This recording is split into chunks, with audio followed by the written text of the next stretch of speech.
Internacional de la Facultad de Contaduría y Administración. Para mí es un gusto, a nombre del maestro Tomás Humberto Rubio, director de nuestra facultad, de igual forma, en nombre de la maestra Mitzi Jacqueline Gómez Morales, les damos una cordial bienvenida a nuestros profesores. Voy a permitir presentar a nuestros ponentes del día de hoy. Pueden hacer las preguntas en español y en inglés. Me parece que la maestra Paloma y la maestra Paloma y el profesor Robert harán su presentación en inglés y posteriormente responderán ya sea en inglés o en español. Entonces, sin más preámbulo, it's a pleasure for us to introduce the professors from University of Applied Science and Arts, Nordwestern, Switzerland. Ms. Paloma Baumann Corona, Head of the Latin America Center, Academic Coordinator International Office Campus, Brugge, Lecturer in Spanish, Coordinator in Spanish Department. La maestra Paloma is also an active member of various international higher education committees. She maintains relationships with renowned universities with a focus of Latin America. In her university is a member of Swiss universities, university incorporating 9 schools. She has an extensive global portfolio. Its activities cover a full range, including exchange semesters, industrial internships, and placement, international tracks, and applied research. For the other side, we have the Professor Robert Buteri, Head of the International Relations School of Business, Lecturer in Management and International Studies. The professor in 2008 and the World University from September 2020. Robert is also a lecturer in management and international studies. He's an active member on various international higher education committees, as well as an expert of topics of student and faculty mobility, brand and reputation marketing, and contract management. He gives input to sessions and workshops at all major international higher education conferences. Before joining his university, he was a communications consultant in the pharmaceutical and financial service industries. So welcome to our first festival, Maestra Paloma and Master Robert. Please, you can start with your presentation. Thank you very much, Professor Omar. We're really excited to be here. We're really excited to be able to speak with your students. Thank you again to you and UNAM for inviting us. If the students are listening in, I'm going to ask you some questions. I get excited because I'm excited always with students. I'm going to ask you some questions to make sure that we keep on focus what we're going to talk about this morning in my lecture. So I've been checking out in your festival. You've been everywhere. You've been around the world. Yes, you've been to, I've got Germany, Canada, Italy, US, everywhere, but this is the most important place, Switzerland. So what we're going to do this afternoon, I'm going to give you some insight in what it means to do business with Swiss people, with Swiss companies. What are the basics we need to know? And as students and individuals, we need to know a bit about what makes a country tick. What are the things behind? How do people think? Why do they do things the way they do? So there are intercultural elements, there are business elements, and so forth. I hope that you're comfortable with that. Can I see while I load my presentation? I want to see some smileys appear in the chat. Let's see that. I'm going to see if you're listening, yeah? Yeah.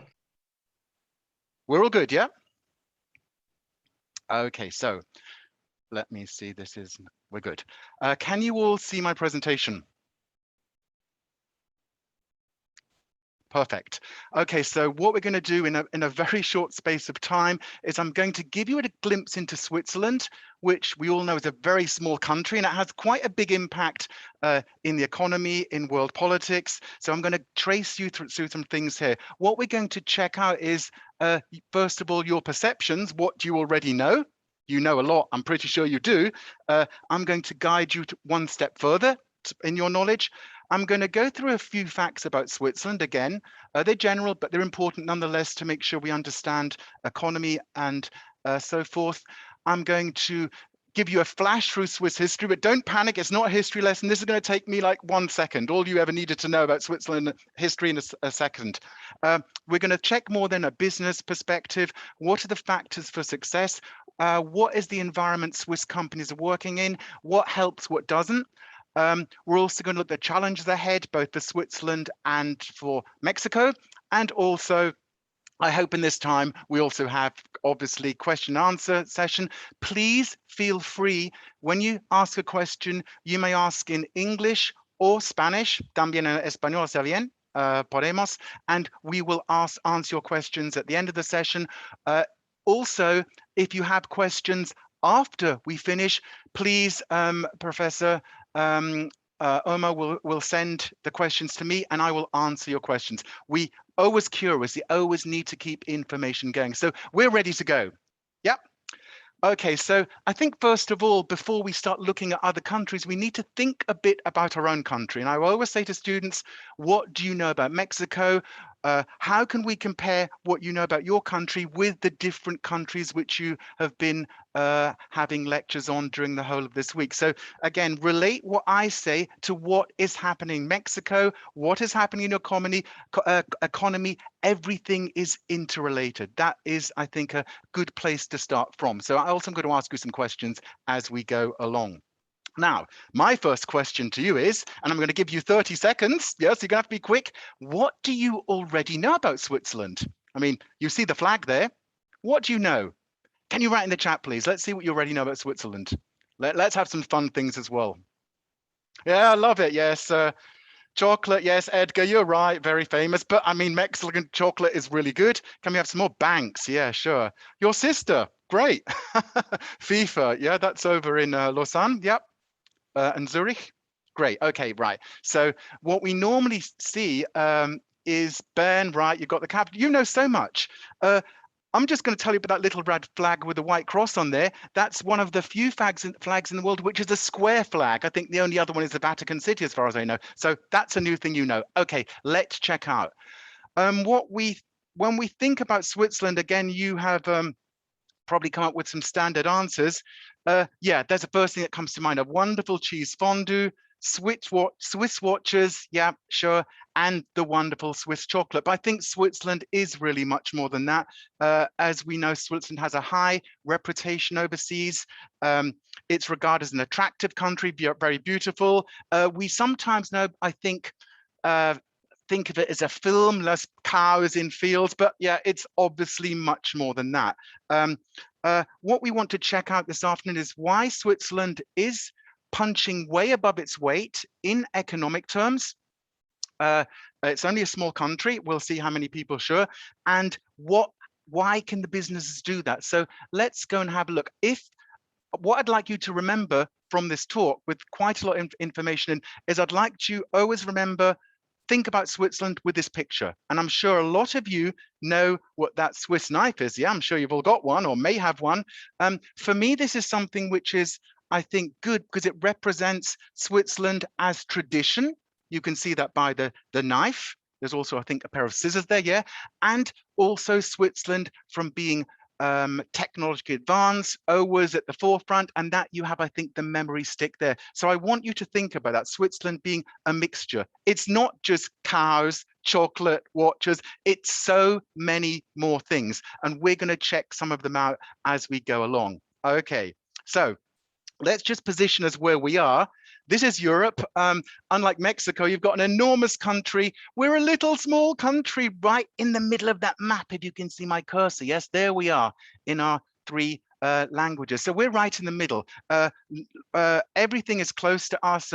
We're surrounded by other countries, now France, Germany, Liechtenstein, Austria, and Italy. So we're right in the heart of Europe. This is important when we look at Swiss companies, where they are, where we have to do trade, where we have to do business, and also, of course, our cultural history. So we're right there.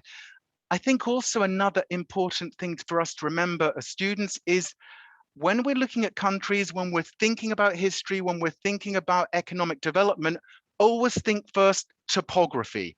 What on earth is that? Topography, yeah, of course you know. Topography is when we look at a map, where are the mountains, Where are the rivers? Where are the valleys? Why would this be important? Well, yes, it is important because we have this big mountain chain across the middle of our country, the Alps. That's where of course, the famous skiing is, but there are, of course, you can't build up there. You can't have big industrial centers. We have the big valleys, which are across here. And also we have rivers. Now, again, when we're looking at economic activity, certainly through history, economic development, a lot of the activity is in the low-lying areas where certainly there are rivers for water power. So again, bear that in mind. When we're talking about culture, it will probably be very similar for your Mexican indigenous languages. I think you have 89 of them, I checked, 60 something are official. When you check different languages, you will see there are different sounds, different accents, dialects, languages. Why? Because a lot of that has to do with toponymy. If you live on a mountain, you don't have much air, so the vowels are different. So again, you start seeing these things become exciting and important. Okay, so that's topography. We're going to have that in the back of our mind when we look at some Swiss companies. Okay, now, I thought this was a fun picture. I mean, you think, now, what on earth is that? I want to see if you can make that sign. I'm pretty sure that Paloma can make it. Can you make it? Look at the hands. Can you see the hands? Yeah, you can do it, Paloma. I can't do it. I'm new Swiss, but I can't do it. Okay, what is this picture about? This is the Swiss history I'm talking about. Switzerland is a relatively new country. I mean, it was found, this was the first 3 cantons in 1298 or something. I can't remember the exact year. I'd have to check my notes for that. But it's a new country, and it's become, over the years, 3 cantons going into 26, into a federal constellation. Now, again, this is where I want to start us to start comparing with Mexico as a federal state with its regions, which are breaking up, which you are in the region, for example, in Mexico City is its own administrative unit. So this was all the beginning. And the only story I want to tell you about this picture is that was 1298. The Swiss parliamentarians still have to do this. They have to swear an oath. And that's a test. So you can practice that with your friends over dinner. Can you do the Swiss oath? Yes, and that shows you're Swiss. More important, okay, Switzerland. We're Switzerland. Now, again, the question I always ask my students, or I hear from them, oh, yes, but we're Swiss. And I will say to them, what do you mean I am Swiss? Of course, we have the stereotype of someone on a mountain with his or her cars, you're all lovely. That's not Swiss. If we start looking at facts and figures, we see our very small population, 8.5 million. Compare that with Mexico, very small. Now, in that population, there is a very, very big percent of foreign nationals. Some of them become Swiss, like me and Paloma. But you see, this is going to have an impact on the economy, on culture and everything. A lot of Swiss people will have backgrounds or families from Italy, Germany, further afield. So you start getting this wonderful mix of cultures, and much the same as you have in Mexico. You have some amazing cultural heritage. This is something we celebrate very much, and I know also that's the same for you. So that's important. Where that 8 million people is very small, but of course a very powerful country. What I also want to point out here in this is that is our population density. I showed you the topography, yes? Now, we had that big mountain alpine chain, yeah? You can't live or build on there. So everything is down in the valleys, which is across the middle of the country. That's where our population is. And our population density is quite high. I think it's 210 inhabitants per square kilometer. Now, if I compare that with Mexico, you've got 64.9. When I know Mexico City is different, but you start getting there, people have to live closely together. Economic activity historically has to be close together. So that's where you start seeing the importance of the topography coming in. Looking at, I say, what is Swiss? This is a country like your country. We have official languages. We actually have 4 official languages in Switzerland. That's German, French, Italian, and a minority language called Romansh. I think it's 0.5% of the population. Why is this important? Because what you've got there, language means different cultures, and actually our cultures are quite different. Paloma and I live in the German-speaking part of the country. When we go to the French-speaking part, it's a different mindset. It really is. And this is interesting, but this is how people over the years have come from the different cultures to live together. We don't always agree with each other. We have a different way of thinking, but in the end, we come to a common consensus decision. So that's important again when we're looking at business, because a lot of business here is done on consent. We listen to people's opinions, we make sure we include everyone, and then we try to come to the best solution. That takes a long time, not just in politics, but also in business. But that is again important when we look at that. For you, for our wonderful students who actually come and study with us, Paloma's going to tell you a bit about our university afterwards. English is what we call our fifth language, yes? Everyone in Switzerland speaks English because we have to, where we are, yes, to do world trade. That's also reflected in our education system. Also, again, on the picture, you have these references at the end of the presentation. Very prominent is Portuguese. We have a lot of Portuguese immigrant workers, and again, they put even more color to a very dynamic country. Just very briefly on this short overview of who we are and what we're doing. I always think as students, I always check out what people eat. It's going to tell you quite a lot. Yeah, we all love food, don't we? And this is for me an interesting picture. I mean, when you see we're the world's best chocolate eaters, I hope that's confirmed your suspicions. 10.3 kilos people on average eat a year, 450 varieties of cheese. But when you look at those different foods on that map, they represent very cultural elements. Yeah, it's not just cheese, it's a special cheese from a special area, and people are really proud of this. So again, it gives another dynamic. And also, of course, speaking about economy, Switzerland is a third sector economy. This was originally an agricultural economy. Also, we have to remember the topography. It is a very, very expensive to farm mountains. That's why we have to import quite a lot of our food. So again, you start seeing the connection there, I hope. Okay, let's go into the nitty-gritty now. Let's go into business. Why are we so successful as Swiss companies, Swiss business, Swiss entrepreneurs? Well, it's not by chance, nothing ever is. Let's have a look at a couple of the main factors. What I've done for you is I've tried to map it out in a very easy format.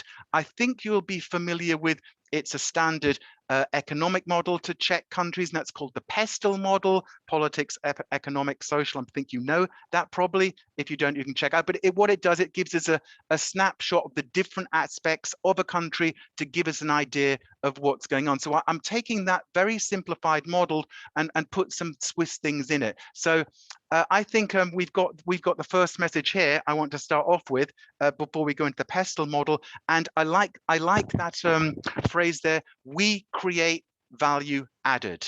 I think that's very representative of what Swiss mentality is. We have something and we want to make it better. And I'm going to give you some examples of that in the company example. So I think also when we're looking at doing business management, it's never about all of the subjects we know, financials, accounting. It's also about people, and also it's about attitude. And this for me represents a Swiss attitude. Let's make something better. How can we do something better? And we see this reflected in our companies. I'm going to go just very quickly to explain what I mean about this, how to make something better or improve. Now, I'm pretty sure many of you will know what this is. That's a swatch. And swatch, now they're the lower end of the price market in watches. Now, these watches appeared in the 70s, 80s, and it was now through Swiss innovation. What was happening a bit before your time, but not certainly in my time, in the 1960s and 70s, the Swiss watch market, the luxury watch market was world #1, but suddenly there were competition coming along, and they were from I think the Japanese. That was the digital watches, which have now come back in fashion with the Fitbits and things, but they flooded the market, and the Swiss watch industry almost collapsed. Now, the Swiss could say, oh, that's it, we're going home, not doing anymore. But we had some very entrepreneurial, innovative people in the country. And that was, in this case, Mr. Hayek. He set up the watch company. What it did, to cut a long story short, is to put Switzerland back on the watch market industry. And I think the paradox there is, I mean, we see this cycle in business. In the pandemic, the watch market is collapsing at that sector. Interestingly, the Swiss luxury market is increasing again because they've done lots of marketing, lots of innovation. So again, you see this very cycle thing, but again, it's this thing, the Swiss adding value, seeing where can we plug that hole? Where can we make things better? Well, bottom line is, where can we make money? Yes, so that we can have a great infrastructure. So that's the SWOT story. I think I'd like you to check that out because again, it's very representative from a business case, how we have innovation, development, and circular economy. So let's have a quick check of politics. And oh no, oh dear, that's so boring. No, it's not. It's exciting. And why? It's important for us, not just as individuals, but as business people, because the decisions that our politician makes affect our business and how we do it, whether we can make it easier or more difficult. So political system, in a nutshell, is pretty simple. It's not so different from the Mexican or your neighbors across the border in the US, where you have the federal government. Someone in the chat said Bern. Yeah, that's the parliament in Bern. So we have the federal government, which makes the main decisions, the foreign policy decisions, those type of nature. But important in Switzerland is we have 26 cantons. They're listed there, 2 half cantons, it's Basel, and there is over there, they're half. So they're 26. You say, well, so what? These are quite important because they have lots of power. They have their own education laws, they have their own police forces. So there's quite a lot of local say in what goes on. That's very much people power. It's not decided in Bern what we do in Basel. Basel decides itself, yes. So you start seeing that's a different way of doing politics. It's certainly a very different way of doing politics from the country I originate from. That's United Kingdom, where it's very much London says we do, or I think Paloma would agree, a bit more autonomous in Spain. But if we take France, it's very much the same, a centralist approach. Switzerland is federal. Like Mexico to a big degree. So that's going to be important when we have to look at business law, business regulations, and so forth. And I think, which is a great about the democracy that we live in, I haven't checked out about Mexico referendums, but the people have the say. And isn't that great? Your voice is heard. And the interesting thing here, certainly Paloma will know, this weekend is referendum weekend. We have a referendum every 3 months. And the referendum can be national questions, what is happening at a federal level. For this referendum on tomorrow is about marriage for everyone. That's looks like it's going to pass. But we also have cantonal referendums, and we also have city referendums. So, and those referendums are very important for local issues. For example, can we build a new university? Can we have a lower tax for our companies? So again, you start seeing how this power is beginning to work. It's absolutely fascinating. You can go and check that out at a later stage. Again, compare it with yours. Now, this is important for what we're looking at in our businesses. Yeah, we see unemployment rate. That statistic is a bit old. It's now just below 3%, but that is incredibly low when we compare that with other countries. This makes, I think, business competitive because we have to fight for skilled workers. We want the best workers. And so we always have this demand rather than supply, and we often have to bring in many cross-border workers, which happens in the city of Basel where I live. So that unemployment rate is telling us quite a lot. It's telling us that the economy seems to be ticking well. I don't believe all the economic facts and figures I see, but they are indicators, and I think quite important ones. We have, this is, I think, again, important when we're looking at Swiss business, we have pretty low corporate taxes. This, of course, is good for foreign direct investment, bringing companies in, starting up companies, being very quick. That's important, certainly for younger people like you who want to do startups, do their own business. This makes it very, very flexible. We have incredibly low inflation.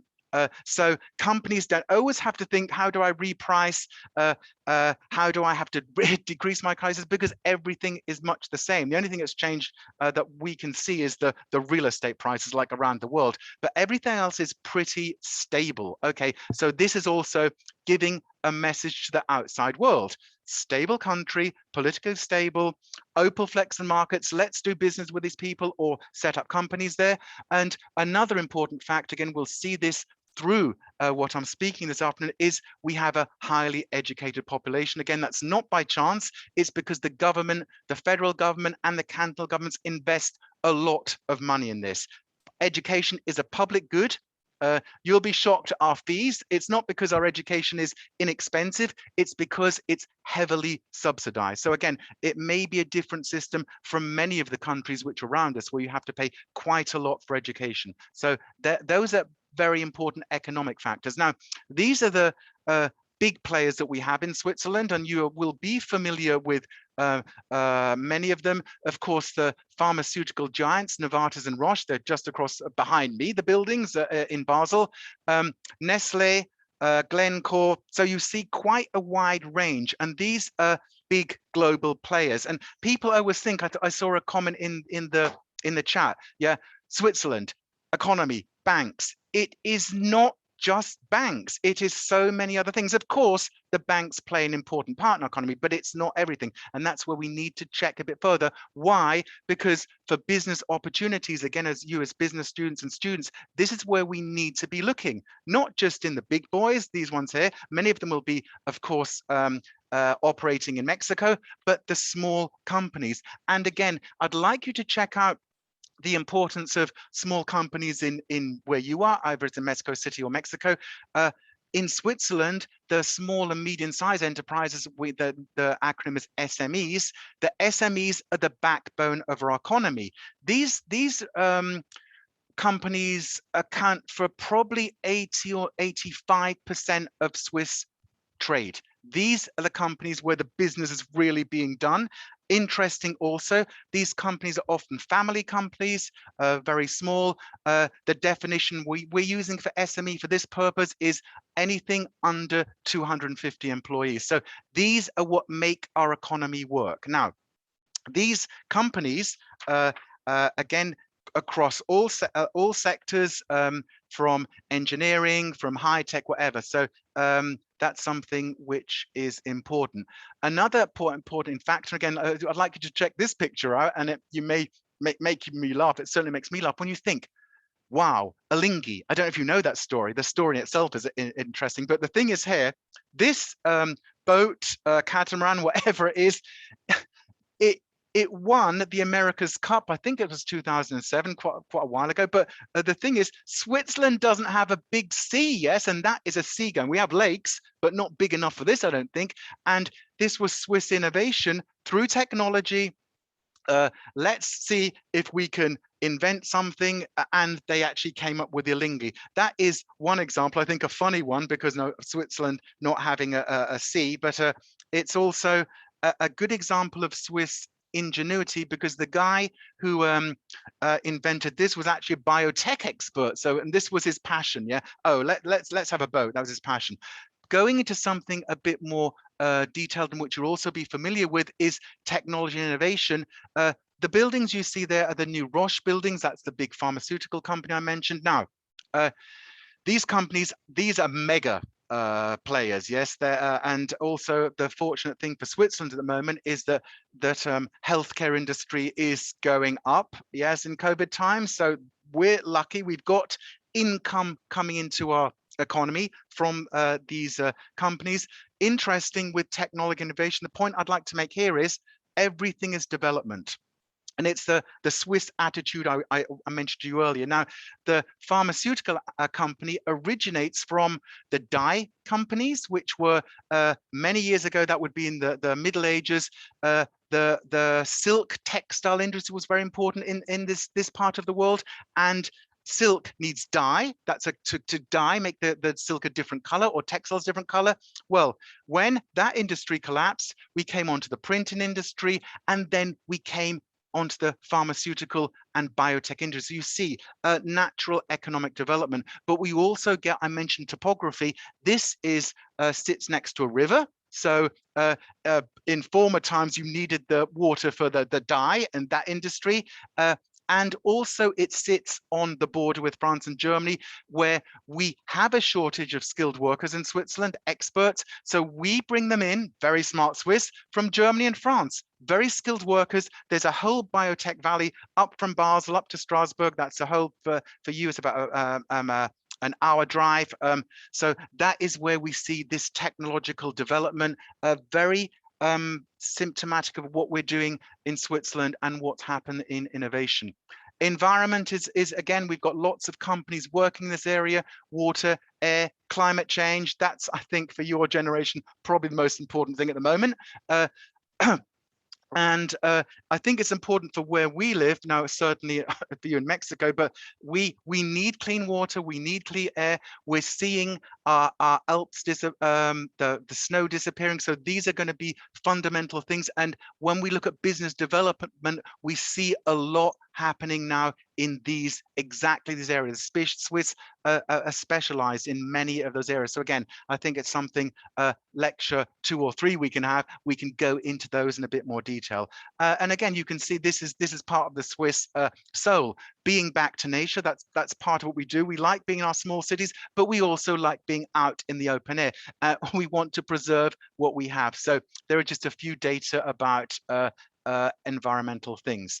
Now, I mentioned in the economy, what is really important is skilled workforce. And this is where you come in as students, future professionals. You're going to be running our economy.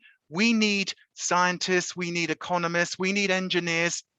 And Switzerland has done a pretty good job in doing that. And I can say that from actually coming from outside, coming to live here.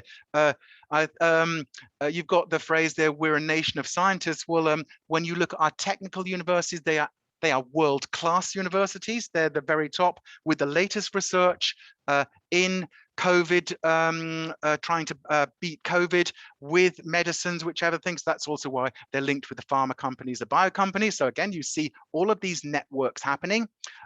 Also, we have world-class universities. Our university, we're a very special university. We prepare students and graduates to go into the workforce. That is where we bring in those small and medium-sized companies. We are providing those companies with skilled graduates. So you see, this all begins to hold together very, very nicely. Yeah, and for a small country, we have a lot of Nobel Prizes. Okay, so that's important. What I just want to point out to you, which may be a bit interesting, is also our system is very flexible. And I think this is absolutely wonderful for a Swiss teenager coming to study at university, because our system is so flexible. You can start with let's take the age group. I don't need to look at the diagram. It's a bit detailed, but all you need to know is when you're 16, you can choose a more academic track, which means it's like the typical high school in the US. Probably you have similar things in Mexico. Or you can take a professional track, which means you go 2 days to school or college, and you work 3 days in a company. And it's not working in a company serving coffee, it's learning how to do a profession. Okay, so you can see that's quite different from many countries. You get this system in Switzerland, in Germany, in Austria, so that they would be doing a similar thing to us, but not as good as we are, of course, I have to say that. So you have those 2 tracks. Now, those 2 tracks are interchangeable. Students who come to us, we will give them then the academic top-up as well as professional. Students who have been to a traditional university can then swap over to ours at a later stage, so they can do the traditional bachelor's and then come to our professional. So you start seeing this swapping around, and it's extremely flexible. Most important, businesses can pick ready-made graduates, and that's great for our economy. So again, I think when we're looking at the Mexican system, again, it's slightly different. This is where you will see when you're with Swiss students from our university, they can tell you everything about business because they've worked in it, yes? So that's, I think, an interesting dynamic of this whole system. And as I said before, a lot of public money is invested in this system. So we are very, very lucky. I see Paloma, I haven't got too much after getting into this, but I think another important thing about Switzerland, again, I think Mexico City, could you drive across it in 3 hours? I don't think you could you? Could you go from one place to another in Mexico City? I'm talking about Mexico City, not Mexico. We're in a country where you can drive across it from east to west in 3 hours, the whole country, or go from north to south. We also have an amazing train system. Why is this important? Because of course it helps the economy. You need to move people and services efficiently, and the Swiss have figured this out very, very good. So again, it's all putting very good factors for people to do business and to help the economy. Now, something which we're all familiar with is the UN Sustainable Development Goals. They're going to be, of course, global challenges. They are and will be. Switzerland works on them in its companies. Again, we have to look at very much, it's a part when you look at companies' mission statements, not just the big ones like Roche, Novartis, Glencore, which is that's a bit of a dubious case, isn't it? But when we look at their companies' philosophies, they include these things. And I think that's, again, sending out signals that Switzerland is very conscious of its place, contribution it has to make in the global economy and global world.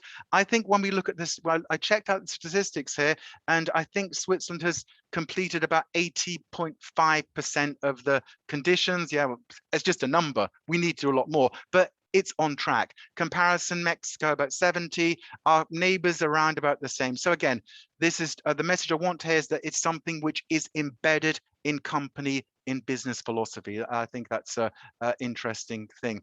What challenges? It's not all easy. It never has. Everything is a lot of work. We always have to keep on. We always have to keep focused. Now, what is going to be challenge for Switzerland? Well, economy, like everyone else with COVID, that's been awful for everyone. What's also going to be difficult is dealing with the pandemic. We have changes every month, yeah, but different regulations. And university, I'm sure for our colleagues in UNAM, it's very similar. How is our health system going to cope with this? It is difficult. Swiss healthcare is very good. However, our hospitals are full. What are we going to do about it? So how are we going to combat that at the level of public health? That's going to be a big issue. And also paying for healthcare. We have private health insurance, which is quite expensive. Are we going to be able to pay for this in 5 or 10 years? Who knows? So that's going to be a challenge. A very big challenge I showed you at the very beginning, a map of Europe. Switzerland sits right in the middle there. We are not a member of the 27 European countries, the European Union. We have bilateral agreements which have to be dealt with. Every single trade agreement has to be discussed, and that's taken 20 years. But we're there. We have these in place. But it's very shaky because the Europeans, yeah, think, well, Switzerland are picking cherries here. They're getting it too easy. I would draw the comparison there with the United Kingdom. You've heard of the word Brexit. I'm pretty sure the United Kingdom are now finding out that they're paying the price of not having trading agreements with the European Union. So again, Switzerland is in a good position at the moment, but it's not easy. There are discussions going on right now up in Brussels trying to defend Swiss business. And why am I talking about this? Because this is important for our businesses. If we can't trade with our people across the border, which is 65% of our trade volume, we are in big trouble. So again, we're going to have to keep an eye on this one. Obviously, climate change is a major headache for everyone. It hits us like it hits you. The snow is melting, the glaciers are melting. That's what I also pointed out earlier about the environment. We're very much conscious in our business environmental policies.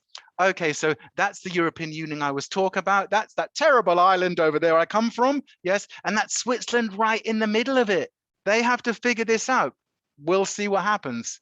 I have my ideas. I want you to think. What I want you to do here in this part is to compare. You originally had NAFTA. Now you've got the US, Canada, Mexico agreement. I'd like you to check out those trading agreements and then have a look at our agreements. You will find the agreements here, the European Union has taken 60 years to get this far, are much more advanced. That's what's in. It's not because they're better, it's not because they're worse, it's because it's taken so much time. It does. It's like a big family, isn't it? When you want to decide what we're going to eat, if you have a family of 7 like I come from, if you ask this child want this food, that one, no, we all have to come to agreement. That's much the same as what's happened in the European Union. And that is, again, something to compare with the trading patterns, Mexico, Canada, and the US. Very quickly, I know I'm running out of time. I would love to be able to talk more, but I'm sure you've got some questions which we can address. How are Swiss businesses dealing with COVID crisis? Probably the same as Mexican business. Yeah, they're fed up after 18 months.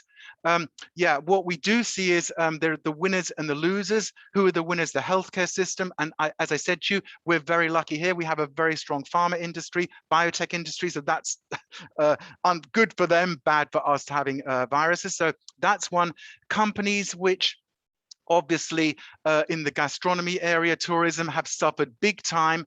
There's a lot of restructuring going on, or has gone on. Lots of you will be familiar with the lockdowns in Mexico, people having to work at home. That changes dynamic. What we don't know is outcome. What we do know is this has hit the Swiss companies and economy big time, and we're going to have to see how we come. No one has an answer here. They're no discussing in a parliament every day like yours, but I think this is going to be something to keep an eye on. Now, I'm not sure what happened in Mexico. I haven't checked up yet, but I will. You're going to tell me, I hope.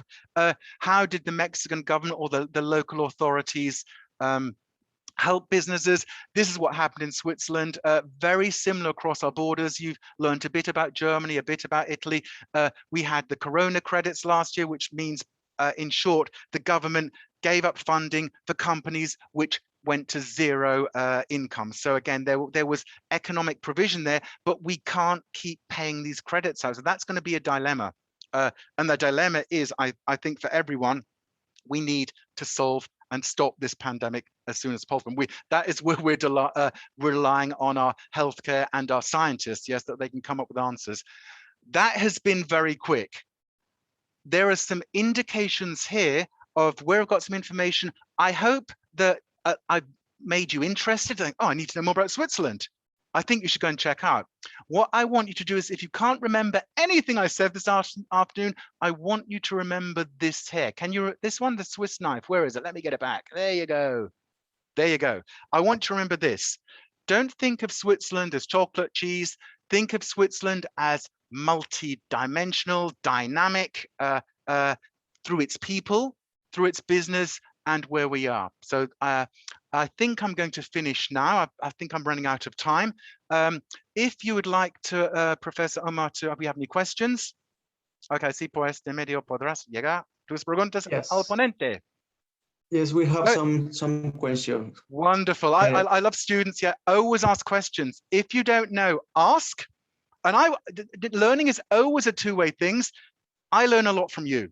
You're going to tell me lots about Mexico I never knew, yes? Like you now know that the Swiss flag is square. Let's see, what are your questions? Okay, the first one.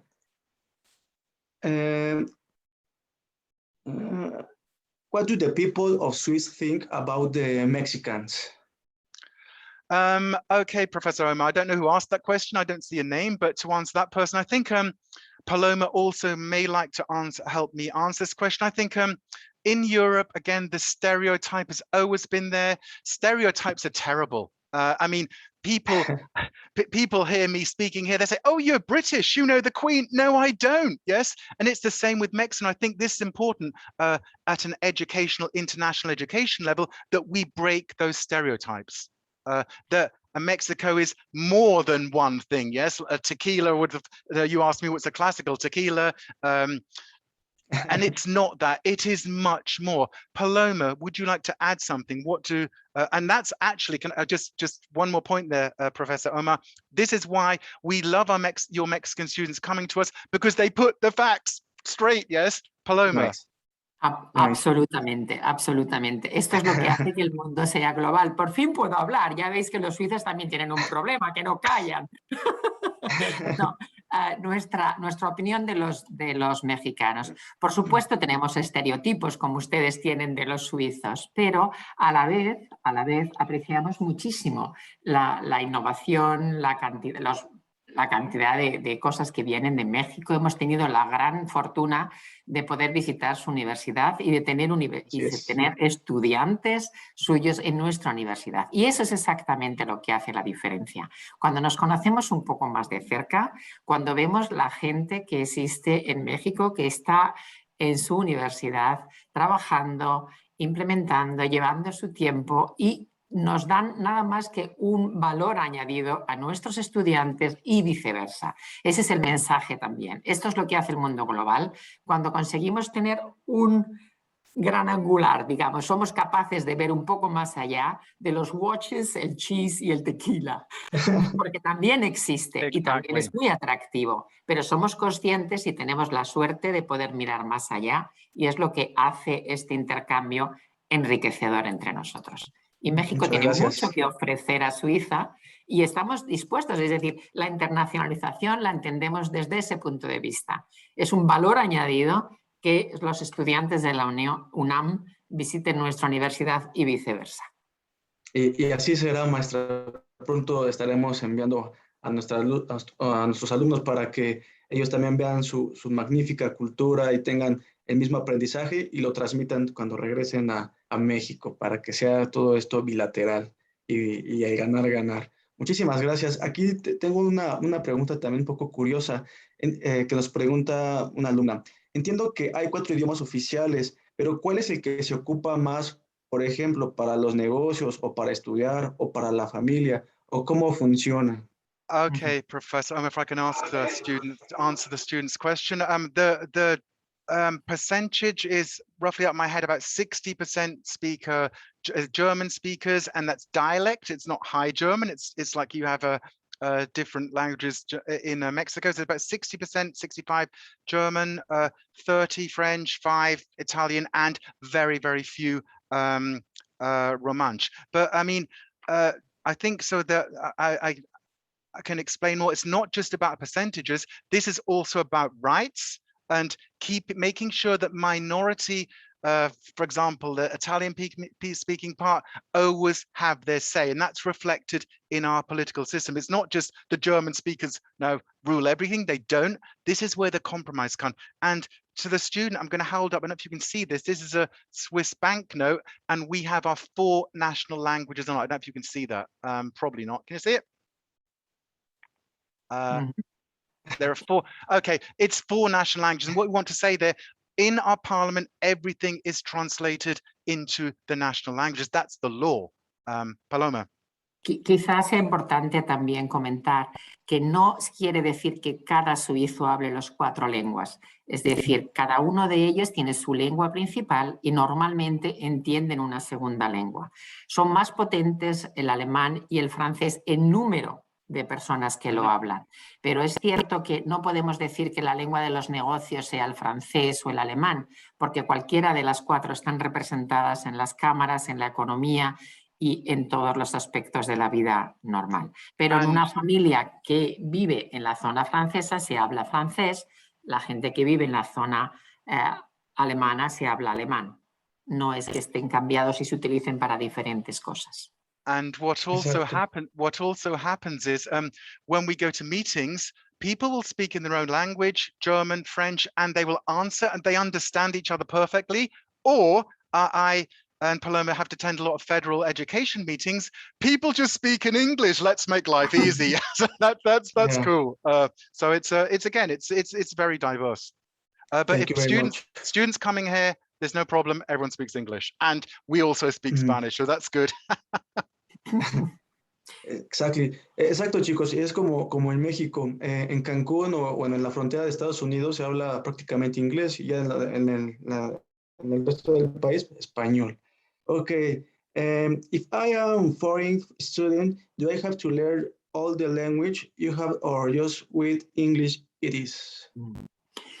Muy bien, no. En nuestra universidad se puede estudiar todas las materias en inglés, pero si hay interés de estudiar alguna materia en alemán, se puede estudiar. Y luego en nuestra universidad también tenemos clases de las lenguas, tenemos clases de lengua francesa, italiana, español, ruso, pero viniendo a nuestra universidad que se encuentra en el noroeste de Suiza, la lengua del lugar es el alemán, pero tenemos todos los estudios también en inglés.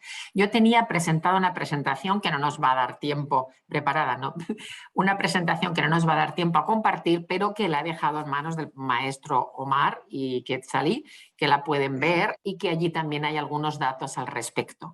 Y también hay un enlace en el que pueden encontrar todas las informaciones sobre la posibilidad de venir a cursar un semestre, un año, en nuestra universidad. Otras oportunidades es participar en el Virtual Exchange, normalmente en inglés, todo en inglés, o participar en la Summer School, que solamente son 2 o 3 semanas durante el verano, con otros estudiantes de otras naciones y de Suiza, pero normalmente como lengua común se utiliza el inglés. Perfecto. Sí, de hecho, chicos, yo creo que más adelante estaremos invitando nuevamente a la maestra Paloma y al maestro Robert para que nos den esa plática de su universidad y se empapen de la misma información. Con mucho gusto. Con mucho Muchas gusto. gracias. Voy a hacer un par de preguntas más por cuestión del tiempo. Aquí nos dice, what is the most exported product in Switzerland? That's a good question. Pharmaceutical products, but we have to be careful because they may have been produced in another country, and we export it's several different things. It's not just one. Okay. I think also technology is a big area. If we're looking at know-how, I think it's not just products. Looking at what know-how is being transferred. Services, yeah. Okay, thank you. Para los alumnos de intercambio, ¿aplica lo mismo? ¿Pueden cursar materias en la universidad mientras están trabajando en una compañía? Bueno, también es una pregunta que pueden ver reflejada en la presentación. Los estudiantes no tienen un curso al que tengan que asistir fijo. Ellos pueden elaborar su tailor-made semester abroad, es decir, pueden elegir diferentes módulos de los diferentes estudios que ofrecemos en la universidad. El tema de trabajar durante los estudios es un poco más complejo. Para trabajar en Suiza se necesita un permiso especial y siendo estudiante se permiten, me parece que es un máximo de 15 horas a la semana. No se puede trabajar full time y asistir a estudios. Tendrían un visado, un permiso de residencia como estudiante o como profesor. Y ahí habría que especificar los casos concretos. Claro, y de hecho, chicos, acuérdense que internamente en la facultad no pueden trabajar, de hecho tienen que ir directamente a sus asignaturas, chicos. Entonces ahí, ojo. Trabajar duro en las asignaturas. Exacto. Pues sí, es lo único que van a hacer y disfrutar de Suiza, claro. Por último, mis estimados profesores, ¿a qué se dedica la mayor parte de las pequeñas y medianas empresas de Suiza? It's a whole range of economic activities. I mean, a lot of them will, the big companies I mentioned, the mega companies, a lot of the small companies will be providing the secondary service to them, being services, products, whatever. So that's I think if that helps the student, it's the cluster principle. So you have the big mega business and all of the cluster industries around that. Certainly when you're looking at technologies, machine parts, that sort of thing, healthcare, medical parts, components, that is what they'll be involved in. And of course, local, the same as the local economy you have in Mexico, local carpenters, local restaurants. I think that the idea of the cluster will give you a better idea. Muchísimas gracias. Por favor, si me pueden apoyar con los reconocimientos, son tan amables. El director de nuestra facultad y la maestra Mitzi les agradece mucho y aquí les tenemos unos reconocimientos por su gran participación y de su universidad. Y dice, Universidad Nacional Autónoma de México, la Facultad de Contaduría y Administración otorga el presente reconocimiento a Paloma Bauman Carmona y al maestro Robert Buttery por su destacada participación como ponente en la conferencia University of Applied Science and Arts, Nordwestern Switzerland, School of Business impartida el 24 de septiembre del 2021 en el marco del Primer Festival Internacional FCA-UNAM. Por mi raza, hablará el espíritu, Ciudad Universitaria, Ciudad de México, septiembre del 2021. Firma nuestro señor director, maestro Tomás Humberto Rubio Pérez. Muchísimas gracias. Ha sido un placer y mostramos aquí nuestra alegría por poder haber participado y nuestra disposición para posibles futuras colaboraciones. Y, por supuesto, por recibir a los estudiantes de la UNAM, que no hacen más que enriquecer nuestra institución universitaria. Muchas gracias, maestro Omar. Thank you, Professor Omar and your UNAM colleagues. And just the last message to students, go, learn, be curious, ask lots of questions, find out. That's the most important for us as educators. We see you then doing things which are helping everyone. It's never ever about being a business person making money. It's also about giving back to our society. Yeah. That's also very, very important. Thank you very much, Professor Robert. Thank you very much, Maestra Paloma, por su tiempo. Chicos, muchísimas gracias por gran participación y nos estamos viendo en las próximas conferencias. Buenos días. Muchas gracias y hasta pronto. Muchas gracias. Bueno.